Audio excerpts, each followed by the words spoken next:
if I'm Dwayne Casey, I'm not going in at halftime. My team's just staying on the court. No, you think I'm joking. Biyombo blocked by Thompson.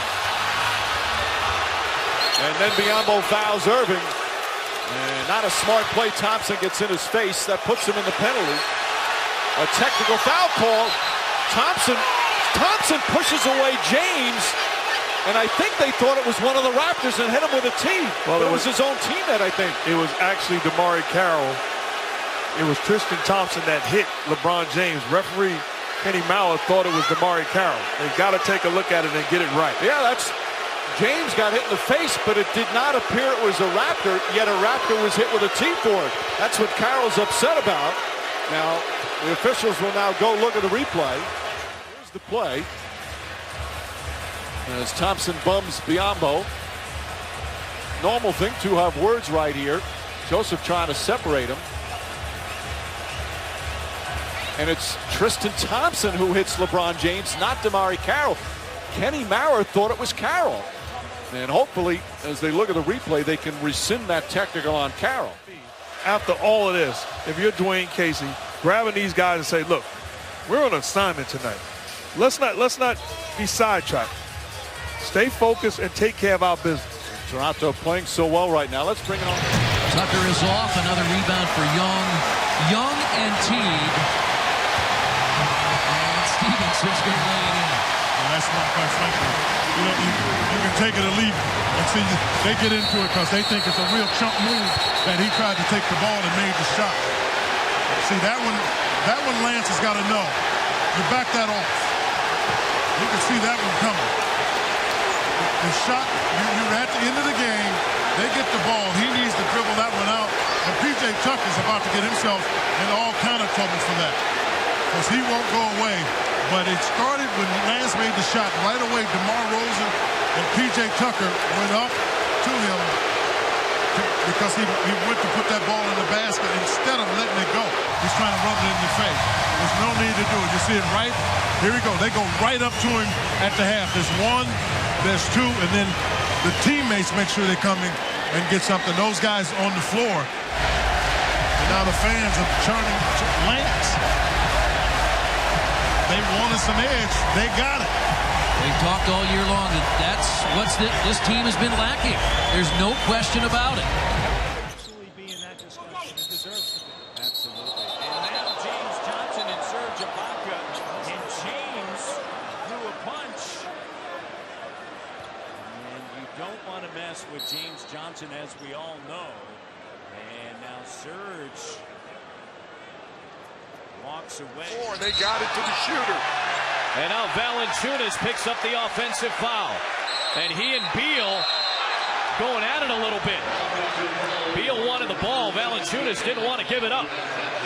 They weren't going anywhere anyhow. I understand what both of them were doing. This is just a lot of woof. And this game is picking up. We started out with a little bit of a disagreement with Markieff Morris and OG Anunoby early.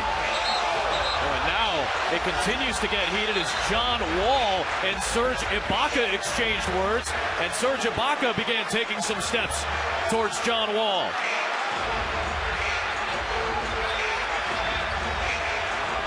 A lot of the assistant coaches have had to come off the bench to settle things down for both teams. And the chippiness has extended here into Washington, D.C. for Game 3. A chance to look at it with the people there. And Bradley wraps him up pretty good. James Williams gets in there and just says, hey, let it go. Now, here's what I want to see. What got John Wall and Serge Ibaka going? DeMar's talking. Ibaka is starting to talk. John Wall says some words to Ibaka, now starts to approach him. And all of a sudden the tempers flared. LeBron James being hooked. Watch out now. Their arms became entangled. Couldn't tell who was holding who that time. No, you're right, because as they went into the top of the circle area, they were locked. Now keep an eye on this now. Now watch as he comes around. There's the lock right there. And then it can go either way. Then when he pulled LeBron back, that's what almost caused it. LeBron jumped up quick. You know, in country dancing, they call that do-si-do. And that's kind of like what it looked like right there. That's LeBron James and Kyle Lowry appeared to be holding on to. Now they're gaining confidence, and it's a big deal to them. So you're getting their best shot. No contact there. No. Oh, Serge Ibaka going after Marquise Chris. Punches are thrown, and the Raptors doing a good job of keeping their players at their bench.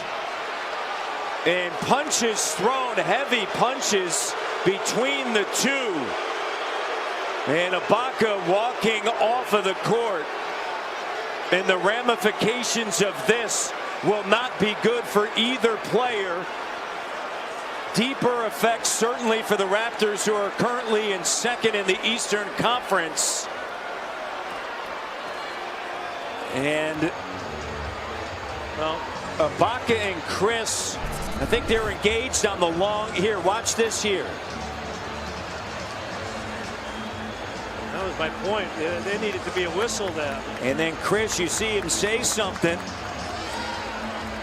And then punches thrown there. And you see the shove, and then Chris with the words to Serge, and Serge just takes him right to the stanchion, and then Chris throws the first punch, and in response, Ibaka throws a punch. Unfortunately, neither one connected. Hey, the week with Chris going out in place of Ibaka. So Marquise Chris ejected, Serge Ibaka. And remember, the Raptors, only with 13 guys on their roster right now, still have 2 open roster spots. And what is the implication for a guy like Ibaka for Thursday against the Lakers, Sunday against Detroit, maybe Monday against the Knicks? And Saric makes the second, so it's a 6-point game. And now some conversations, and Ben Simmons and Kyle Lowry, and more conversation. And Robert Covington, and there's Simmons and Kyle Lowry. And Lowry, I think Lowry is going to be double technicals. And they've both been ejected.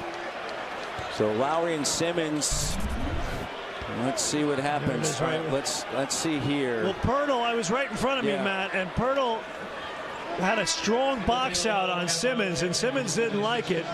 And then he said something to Pirtle, and then Kyle Lowry stuck up for Pirtle. That's exactly what happened right in front of me.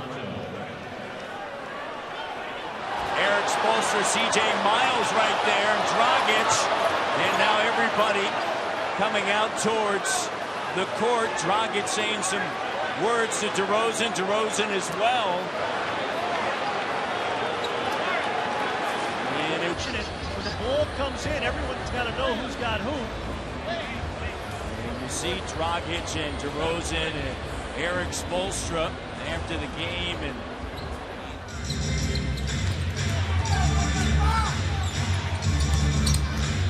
DeRozan had it stripped. Covington that time acted defensively, and T.J. McConnell saying something to DeRozan, and they have to be separated.